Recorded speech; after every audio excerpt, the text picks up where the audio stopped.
españoles con los escritos de oro y plata y también pues mandados por el Papa para evangelizar a los paganos que no creían en el Dios verdadero, supuestamente. Y fundaron pues primero el virreinato de Nueva Castilla, ¿no? Y después el virreinato de Perú, ¿no es cierto? Entonces se llama Perú por los españoles, ¿no? El Imperio Incaico, pues usted ya sabe que existía hasta el sur de Colombia y llegaba hasta la mitad de Chile, parte norte de Argentina, ¿no? Con sus diversos pueblos, culturas, idiomas, ¿no? El Inca gobernaba bajo conquista también o por alianzas. Entonces, se funda el virreinato de Perú por los españoles, viene Pizarro. ¿De dónde viene Perú? Parece que viene de una perversión lingüística, Virú o Pirú, que podría ser el nombre de un cacique, de un líder en Panamá, o la parte norte de una zona de Sudamérica, ¿no? Será ahí viene, ¿no? Entonces, ese virreinato abarcaba primero casi toda Sudamérica, después, conforme avanzó el dominio portugués, se perdió parte de acá, ¿no? Y así en el siglo XVIII se desmembró el virreinato del Perú en varios virreinatos, ¿no? El de Granada, que actualmente es Colombia, el Río de la Plata, que actualmente es Argentina, ¿no? Estamos en el pasado, ¿no? Entonces, recordarán que acá había una disputa entre Huasca y Atahualpa, entonces eso aprovechó Pizarro y sus aliados y se tuvo ayuda pues, de los pueblos que estaban disgustos, estaban conformes con el dominio inca, ¿no? Le ayudaron. Y claro, también tenían pólvora de caballos, y eso causó terror en los habitantes. Y claro está la traición de Pizarro, ¿no? ¿Se acuerdan? Por el rescate de Oriental. Y claro, conquistaron, saquearon, robaron, esclavizaron, ¿no? A los habitantes originarios más llamados indios. Pero de todas maneras se dio el mestizaje, a diferencia de América del Norte, donde hubo genocidio, acá hubo, bueno, muertos también, pero también sobre todo epidemias, ¿no? Los originarios no tenían inmunidad contra algunas enfermedades, pero hubo el mestizaje y el prototipo, el ejemplo es el Inca Garcilaso de Valera, famoso por su comentario real. Pero también se trajeron esclavos del África. Pero de todas maneras hubo rebeliones, ¿no? Las famosas rebeliones de Mamucapa y Cocamaru, segundo, en 1780. El primero murió apuñalado por traición de los españoles, nos convencieron que iban a ir al mundo de matar. Y en Cocamaru, como saben, lo decapitaron, por atreverse a rebelar, ¿no? Su cabeza lo mostraba únicamente para asustar a cualquier posible rebelde. Y en 1821 se funda el Perú, la República del Perú, a instancias de extranjeros como el argentino San Martín y el venezolano Bolívar, ¿no? Y esas tierras de la República heredan las tierras del virreinato. Lengua, religión, buenas y malas costumbres, pero también la explotación, no simplemente se cambió de explotador, seguía la explotación de la mayoría de habitantes originarios, por parte de los criollos que dominaban un país. Entonces, luego de la expulsión de los españoles de la ahora llamada Hispanoamérica, Indoamérica, América mestiza, el Imperio Británico también quería aprovechar eso, también de alguna manera ayudó a esa independencia de España. Pero después también, que ahora se llama Imperio Estadounidense, que también ya está en la cúspide de su apogeo y está en decadencia, buscaron intereses, pues satisfacer sus intereses en nuestras tierras, como en otros continentes, como en Asia, en África, en Oceanía. Entonces, empieza, se postula de que empresarios eritreos y bancarios ingleses propiciaron la guerra del Pacífico, ¿no? También llamada de Juárez en 1879, que enriqueció Chile para esa guerra se anexó a Lima y Tarapacá, del Perú, y Antofagasta de Bolivia, por lo cual Bolivia pierde su costa, su mar. Y los estadounidenses convirtieron nuestra región latinoamericana en su parte trasera. O sea, hacen lo que quieren hasta ahora, hacen golpe de Estado, intervienen militarmente, compran, corrompen a los gobernantes traidores para permitir que hasta nacionales se enriquezcan, ¿no? Y claro está, no solamente los recursos, sino como mano de obra barata, ¿no? Colocan gobiernos dictaduras. Y eso no es ideológico, hay documentos de la misma CIA, son públicos, son por internet, ustedes lo pueden buscar, que son documentos desclasificados. Bueno, vamos a saltear un poco el 15 de enero del centenario. Vamos a hablar de cosas que ha marcado el Perú.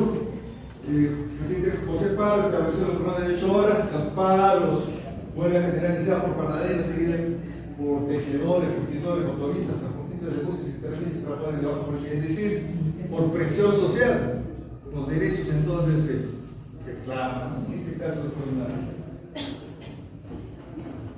lucha con paros y huelga. En 1924, Víctor Raúl Valle La Torre funda la Alianza Popular Revolucionaria Americana en Lapra y publica, entre otros libros, por la emancipación de América Latina y el antiimperialismo en Lapra. Es un libro clásico. En Trujillo 32, los atletas se levantan con armas, pero la mayoría fueron arrestados y también hubo un número que no se sabe de cuántos fueron muertos, ¿no? Asesinados. En el 28, José Carlos Mariátegui, periodista, escritor y personal marxista, funda el Partido Socialista Peruano, que después cambió a Partido Comunista. Cito su obra cumbre, los conocidos 7 ensayos de interpretación de la realidad peruana. En el 59, Luis de la Fuente Uceda es expulsado de la profunda de la rebelde, que luego en el 62 se llamó Movimiento de Izquierda Revolucionaria, MIR, con el cual muere y combate contra el ejército incluso. En el 62, el trotskista Hugo Blanco, que levanta con los campesinos y tomas tierras en Cusco, con el cual fue condenado por 25 años ya que murieron 3 meses. En el 63 se fundó con una facción del Partido Comunista, presidente de otros partidos, el Ejército de Liberación Nacional. Uno de los primeros grupos guerrilleros del país, dirigido por Hugo Becker, que pobres se acuerdan que llegó a ser el primer ministro del presidente Castilla. Juan Pablo Chá, que murió con Che Guevara en Bolivia, y Camilo Herón, famoso poeta, muerto como para de Capellón del Río de Madre de Dios. En el 68 se da un golpe de Estado militar, liderado por Juan Velasco Alvarado,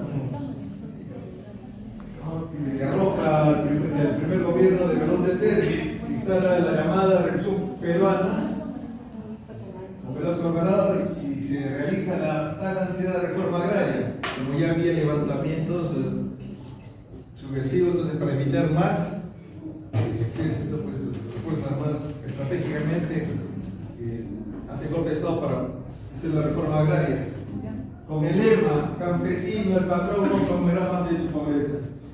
Nacionaliza diversas empresas estratégicas mineras y el progreso en manos de las transnacionales de los estadounidenses, aperturando a su vez múltiples empresas estatales y lutando y liberando la presión a Benjamin y Blanco, entre otros. O sea, simpatizó con estos personajes, ¿no?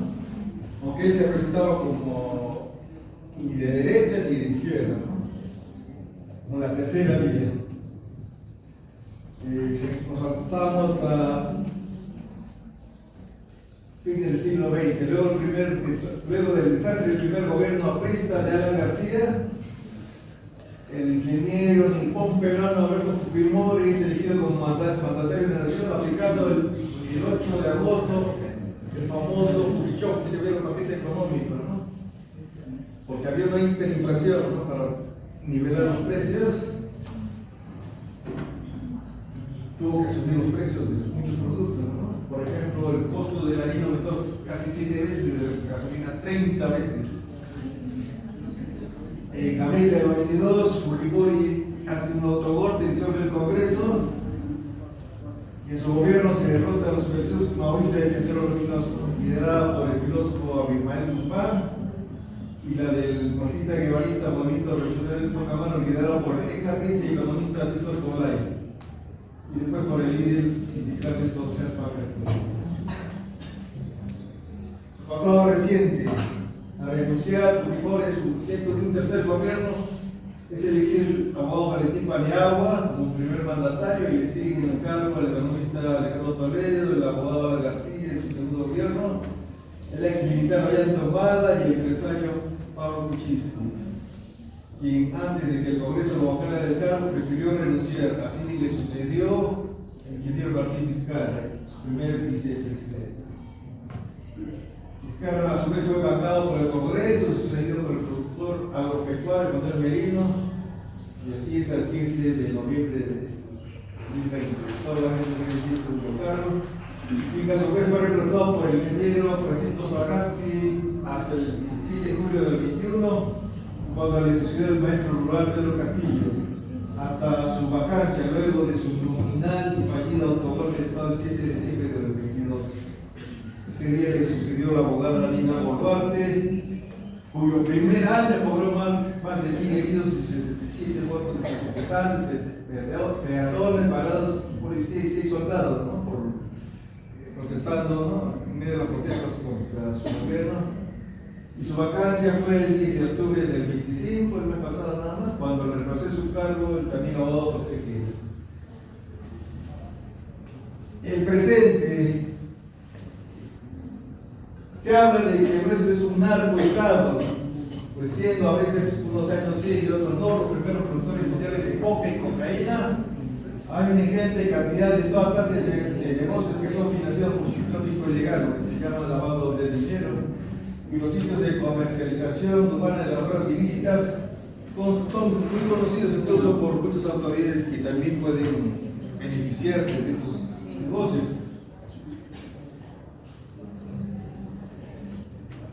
Cosa similar pasa con la piratería de libros, de ropa de marca, así como falsificación de documentos. Uno lo puede comprar a media cuadra del precio de justicia y quiero que se haga el libro. ¿Es conocido ese libro? También hay contaminación de ríos y medio ambiente. Permanece impune porque la minería pues entra en un negocio para las transnacionales, no importando que se contamine pues, los ríos, las tierras. El caso patético del Cerro Pasco y la Oroya, ¿no? Que es los altos niveles de plomo que tienen los niños. A pesar de las leyes y las ordenanzas municipales antidiscriminatorias, seguimos con el lado del racismo. Seguramente con el tiempo esto va a disminuir más. Es una herencia colonial. No ha habido control migratorio eficaz en el ingreso de los extranjeros al país, lo que ha permitido el ingreso de avesados delincuentes frontuariados, ¿no? Aquí en el Perú, pues las fronteras fácilmente cualquiera puede pasar y salir, contrabandear, pagando un sencillo policía. La delincuencia se ha incrementado en la costa peruana. Casi diario matan gente, sobre todo choferes, que son chantajeados para que paguen cupos, sobre todo en la parte de Lima, conos norte y sur. Pero también hay sicarios que matan a competidores o a gente que simplemente alguien lo contrató. No me gusta matar. Incluso hay niños que reciben dinero. Por eso acabo de aprobar se procese a los niños de 16 y 17 años con la escuela con el poder de nosotros. Todavía no hay una respuesta contundente por parte del Estado para frenar esto, ¿no? Solamente hay operativos, pero todavía no hay algo fuerte. Bueno, los feminicidios también son algo reciente, las violaciones de menores y mayores de edad también. No hay una propuesta efectiva, preventiva, inmediata para prevenir. Todo eso solamente hay el reclamo de pena de muerte, ¿no? Para estos autores. Entonces, el Estado, por otro lado, ha fracasado en la construcción de puentes, carreteras y mantener estas vías, ¿no? Acá nos enteramos de estos puentes mal hechos. En la zona rural, sobre todo, aquí falta más docentes. Ustedes saben que hay docentes que enseñan a 5 grados. El mismo docente, como por ejemplo que le falta electricidad o por no hablar pues, de el sistema de salud que colapsa, hay gente que tiene que amanecerse con la del Ministerio de Salud o del seguro. O sea, que ya colapsó el sistema de salud nacional. Entonces, todo lo anterior implica el fracaso de la aplicación de la ley en orden en favor de sus infractores. Y las leyes congresales, hay diversas leyes congresales que protegen a la delincuencia organizada actualmente. Entonces, no hay una verdadera separación también de los tres poderes del Estado, ¿no? Hay una alianza, un pacto entre el Congreso, el Poder Ejecutivo, el Poder Judicial. Y ni hablar pues de la antigua corrupción burocrática de las autoridades, de todo nivel, ¿no? Sabemos de esos funcionarios de todo rango envueltos en procesos penales, incluyendo a los mencionados presidentes. Muchos procesados buscan una corona del Congreso para evitar que avancen sus casos judiciales. Pero esa es solamente la punta del iceberg. Hay muchas otras mafias que son más asolapadas, aceptadas y gobiernan tradicionalmente por las nuevas autoridades que continúan las decisoras. Estamos pues ante un estallido fallido prácticamente. Así como es un narcoestado, un estado fallido, que no protege a sus ciudadanos como debiera, ¿no? El futuro de seguir así, nuestro país con sus diversas y ricas reservas naturales de oro, plata, cobre, petróleo, gas, madera, sin embargo el gas es caro, incluyendo el río Amazonas que nace en el Perú, podría terminar siendo la gran región norteña de nuestros vecinos sureños, históricamente incrementaron su territorio invadiendo y apoderándose de nuestras tierras, como muy bien advirtió Manuel González Prada. Cito: Chile, con todas sus miserias, nos vencerá mañana y siempre si continuamos siendo lo que fuimos y lo que somos. Rodeado por el prestigio de sus victorias, posee créditos, así que en toda guerra tendrá dinero y coleteros, soldados y buques, rifles y cañones, amigos y espías. O la otra posibilidad es que el Perú se convierta en el estado más occidental del gigante sudamericano que quiere decir Brasil. Otro estado libre asociado del gran país del norte, Estados Unidos.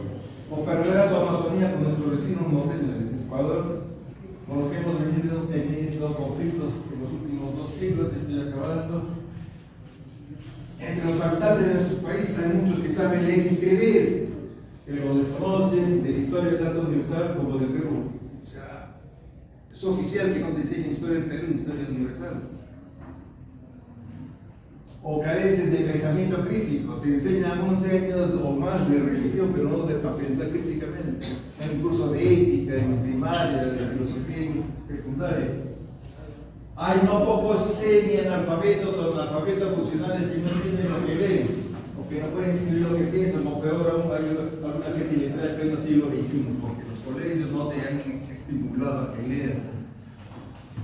En suma, al Perú le puede seguir pasando lo que le sucedió a otros países a través de la historia, que se dividieron, que fueron invadidos y conquistados por países vecinos, o no, perdiendo parcial o totalmente sus territorios. Ya le pasó al perder, por ejemplo, los territorios de Acre, Tacna, Arica y Leticia en el pasado. Esta es la última. Mientras haya potencias políticas, económicas y militares que sometan a naciones como la nuestra, con la ayuda cómplice de malos y traidores, gobernantes domésticos o locales, y el silencio de pueblos temerosos, ignorantes y dominados, que no reclamen y luchen por sus derechos, seguiremos condenados a la miseria, tanto material como mental o espiritual. Hace falta, pues, una gente con un mínimo de sensibilidad por su tierra y su gente, para cambiar las cosas, acabar con la delincuencia y la corrupción organizada, que sea preparada y valiente a la vez, y que propicie la organización y la articulación de nuevos movimientos sociales, nuevos partidos políticos que busquen el progreso, la justicia y la paz de estas tierras llamadas Perú. Es el llamado que se hace a los jóvenes que aquí presentes sobre todo. Muchas gracias.